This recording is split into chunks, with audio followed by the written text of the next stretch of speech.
Besides the Russian foreign minister, what other negotiators have you come across whose characteristics, whether in totality or one or two characteristics, you would deem as a top-notch negotiator?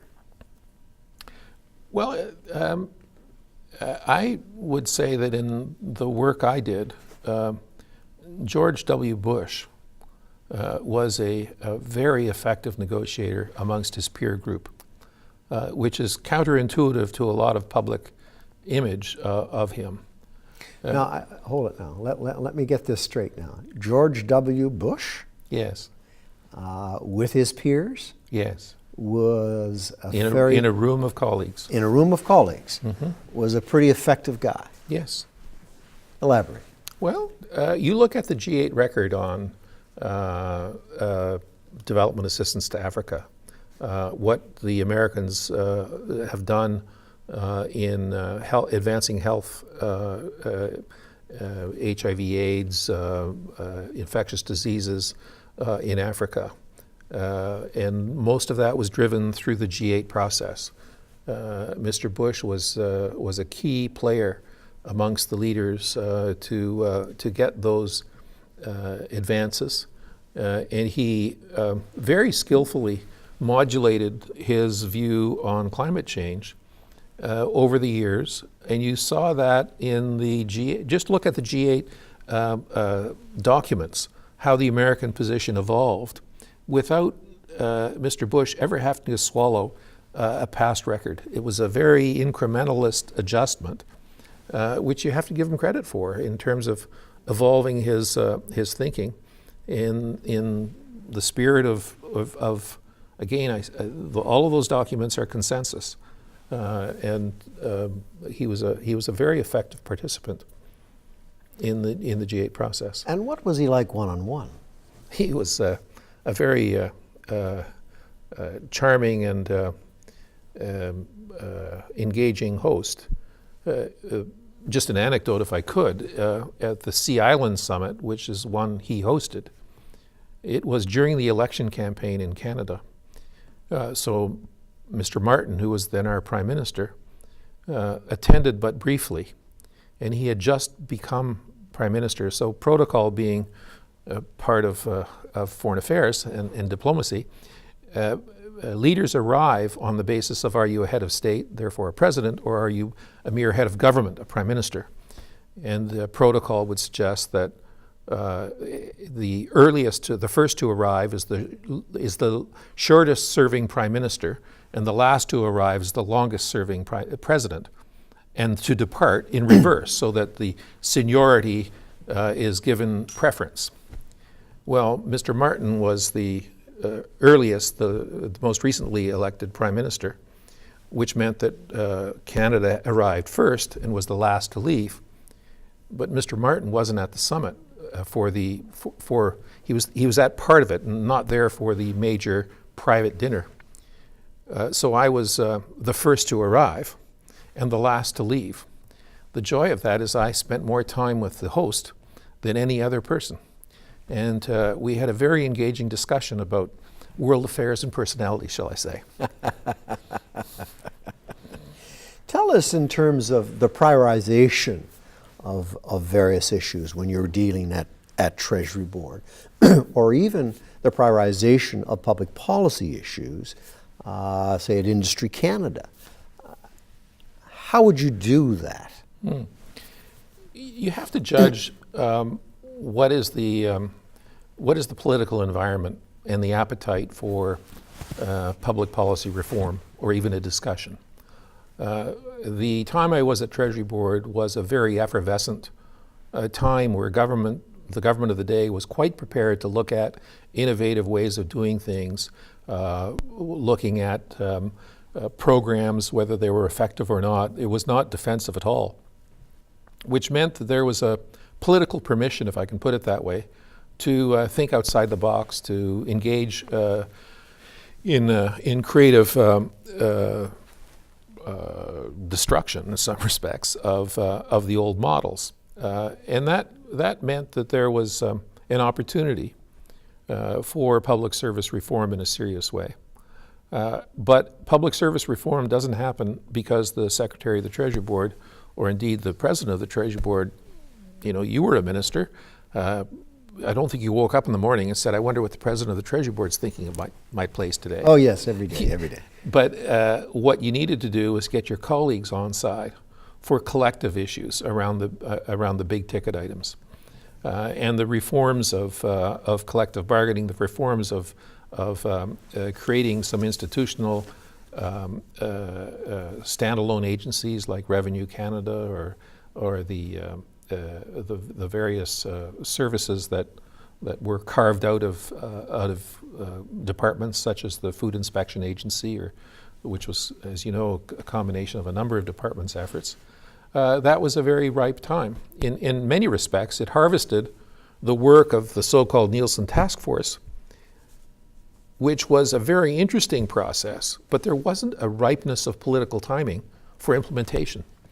In quite an ironic way, the work of the Nielsen Task Force done under the Mulroney government became the fodder of public sector reform under Mr. Chrétien because there was an appetite for a more significant reform agenda. So the public service is a patient class, and you have to judge your timing, and you have to ensure collegiality. This is public service is a group sport, not a single competition. What's been your experience in terms of arriving at deadlocks, impasses? Well, there's no such thing as a deadlock or an impasse. I beg to differ. I beg to differ. Well, give me one. Well, lots of impasses, lots of deadlocks. Yeah, but they get resolved. Yes. Because and what's been your experience in terms of resolving them? Well, sometimes it takes, sometimes it takes a change of personalities. Sometimes it takes, we had an impasse in collective bargaining with Canada Post in that period. You'll remember it. Yes. And the traditional view, born of experience, so it was a crazy view, was take what you can in the bargaining process, but don't agree, and Parliament will legislate you back and you'll get an increase from what was on the table. And you remember that time Parliament legislated them back at less than what was on the table. First time that it happened. Well, I don't think we reached an impasse for several negotiating cycles after that.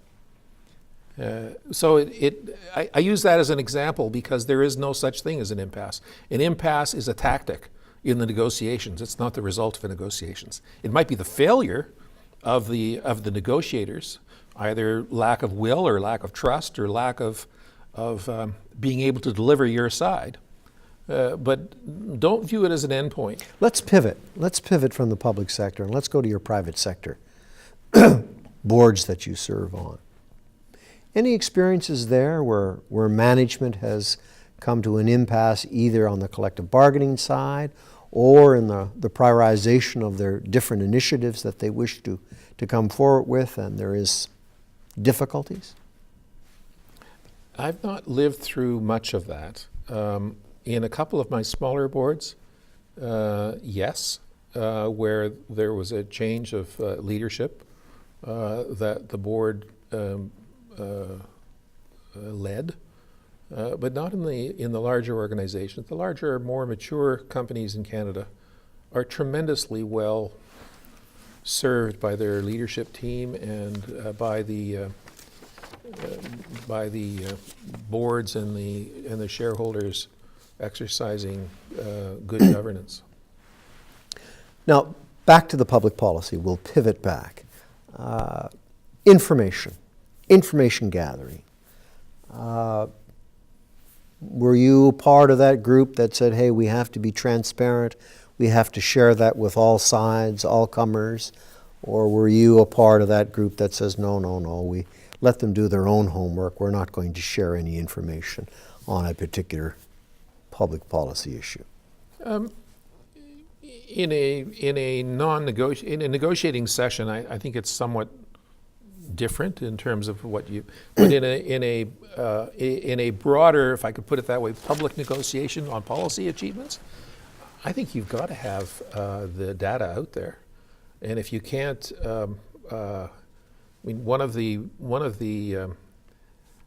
requirements of good public policy is citizen engagement, and you will only get advocates of narrow interests if you don't have a broader engagement with facts in the public domain. I'll give you an example. At the time I was at Industry, we did a very significant, the government of Canada, did a very significant pursued an innovation agenda. Basically asking the question, how do we modernize our economic frameworks to harness knowledge for economic creation, wealth creation? And of course, how do you create innovative communities and align all the resources that you require, from venture capital to public policy frameworks to entrepreneurialism and commercialization and all these things? Well, that happens only when governments can convene stakeholders, but stakeholders have real tools and real contributions. And if you're not working with the same fact base or knowledge base or information base, you're not going to achieve the kind of dynamic turnaround in the community as we've seen in a number of communities across Canada where real models of innovation are at play, whether it's the Communitech in Waterloo or the Calgary Economic Development Organization, or you name them. You've got them all over and across the country where the private sector is leading the creation of more innovative economic activity. So the public sector, private sector relationships are hugely important. Was it, were you exposed to the stakeholder consultations, whether it was on innovations? Were they enhanced by contracting out to, say, third-party experts?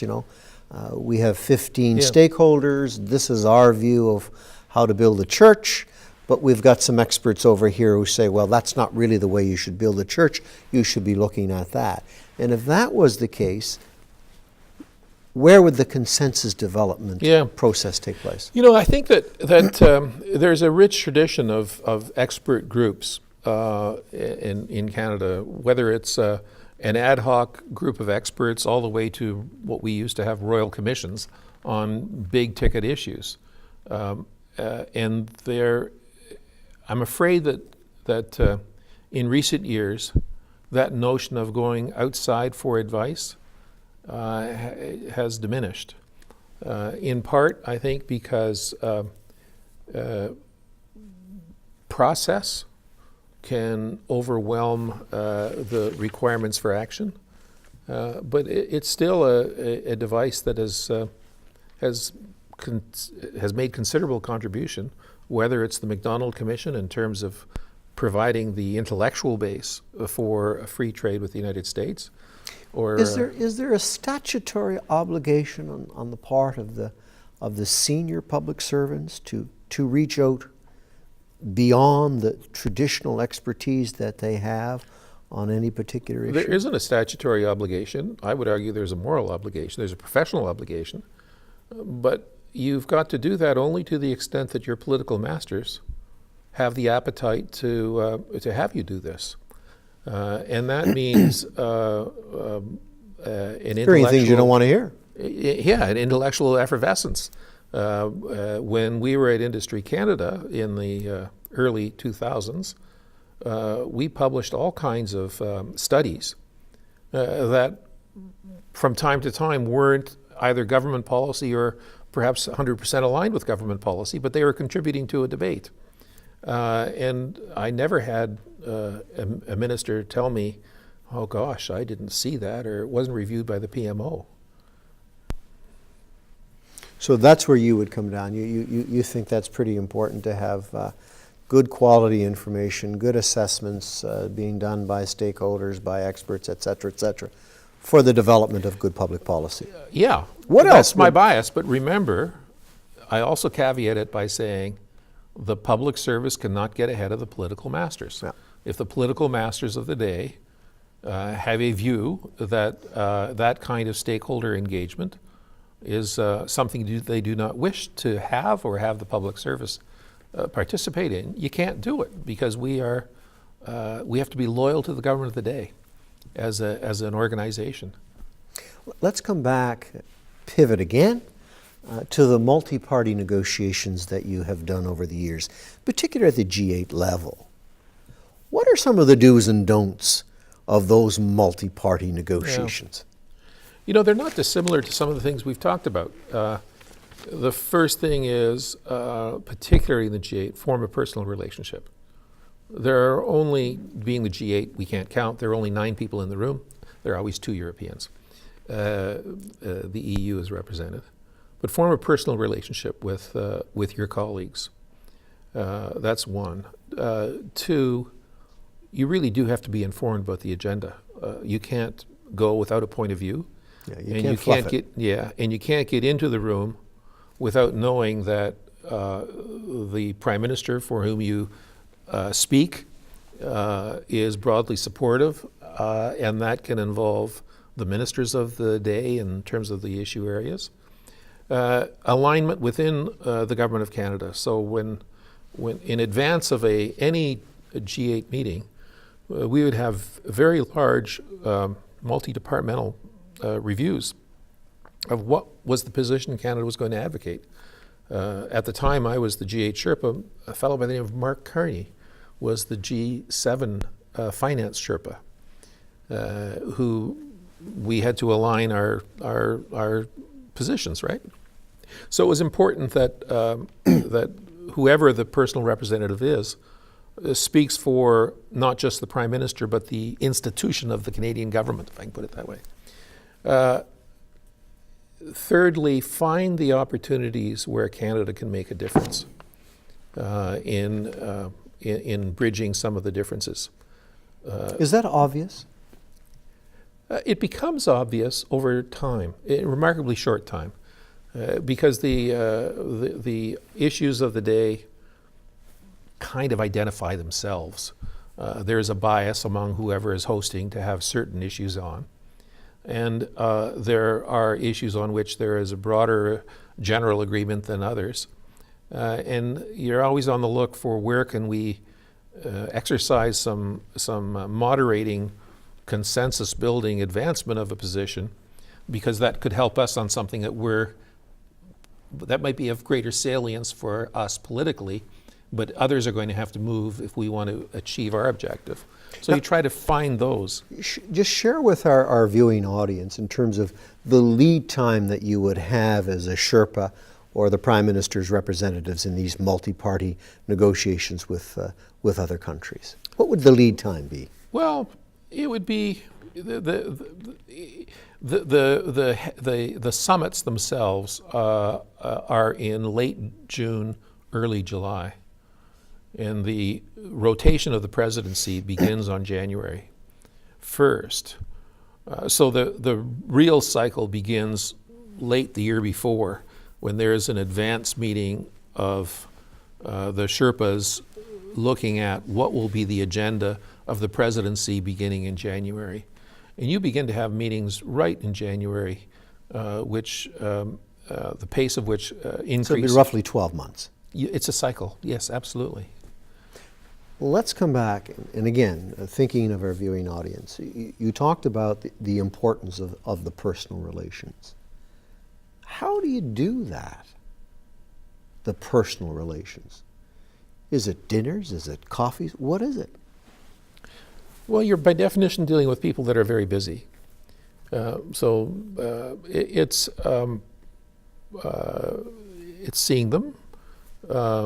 It involves travel. It involves perhaps going the night before a meeting and spending some time, or in the off cycle, going to a capital and spending time with your colleague. It's how you would ordinarily develop a relationship, where everybody knows that you're. But these relationships are quite different, though. I mean, let's be very candid. We're not dealing with cornflakes in a box here. We're dealing with substantive international issues, and it would seem to me that relationships do play a very, very important part. Hence, the Prime Minister's selection of that Sherpa. He or she would have to have, as you have, good people skills, a trustworthy attitude, and a track record. But I would think on that relationship, a lot of work and planning would have to go into it. Yeah, and cameo appearances get cameo results. Exactly, and I would argue actually the Canadians have to work harder at that. Why? Because the Europeans see each other almost weekly in other fora. They may not be in a G8 context, it's in the EU context, or in a bilateral or context or whatever. But they're on the phone or personally engaged with each other very regularly. The American Sherpa, by definition, is engaged. And who normally is the U.S. Sherpa? Is that the... It's out of the White House, and it's usually the senior economic person in the National Security Council. So they're a public bureaucrat in most instances? Politically appointed. Politically appointed. Yeah, as with public senior experience. Generally speaking, yes, probably with other administrations of that type. And I had terrific colleagues from the States who were very open, very approachable, but they were... Now, if you were asked a different question, same subject matter, what would you advise not to do in terms of personal relations? I know this sounds pretty straightforward, but it's not. Particularly as a Canadian, don't go believing or giving the odor of knowing it all. What a great phrase. That's a great phrase. I hope our viewing audience get that. Don't give the odor. That's very good. You know, they call it diplomacy for a reason. And if you want to have influence, you do it quietly, particularly as a Canadian, because you want people to come back to you. If the consensus that you were a part of achieving, you take ownership for, you will lose the credibility of both parties you brought together for the next time. And conversely, you'll enhance it if it's worked.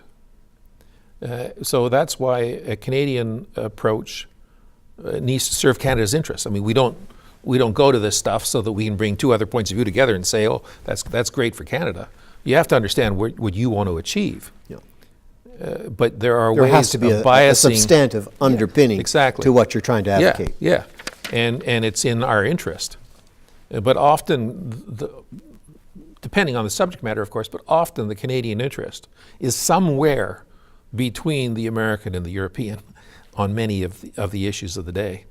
And our task oftentimes is to win the confidence of both to articulate a Canadian interest or a Canadian perspective and contribute. I want to come back to Treasury Board, and then I'll close with a general question to you.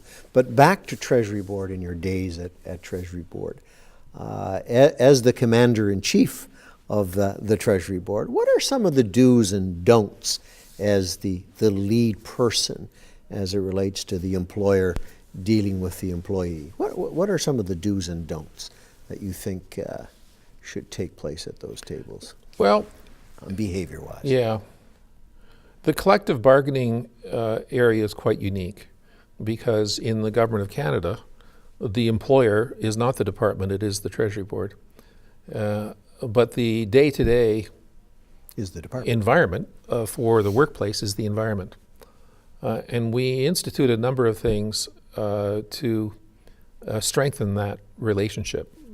Interestingly, we began a survey of attitudes in the workplace, all public servants across, and by the way, the results being transparently communicated. Readily not just available. departmental, but down to the workplace unit, the size of which was governed by the requirement that it be anonymous. So if the workplace unit had only 3 people, you reported up in a larger configuration.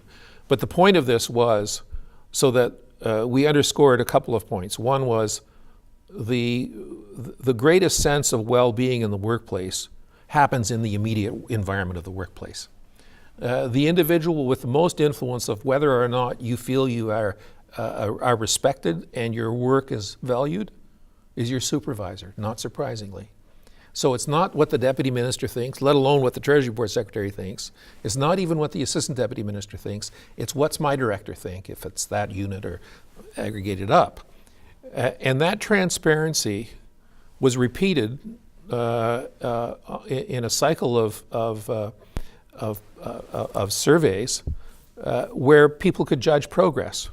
So it's not necessarily. It wasn't a static thing. Yeah, and it introduces the whole concept of how do you improve the culture and the well-being of your workplace and show that over time. And it was so important from my perspective of getting these discussions managed by management, not through the collective bargaining process. These are not collective bargaining issues, workplace well-being. It is a management responsibility. So being clear as to what, we were concerned about workplace issues, but they needed to be dealt with by management. Management had to step up its game of effectiveness. That's one.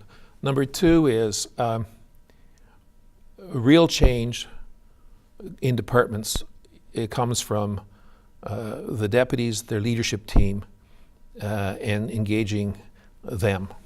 It doesn't come from a directive from a central agency, as we're called.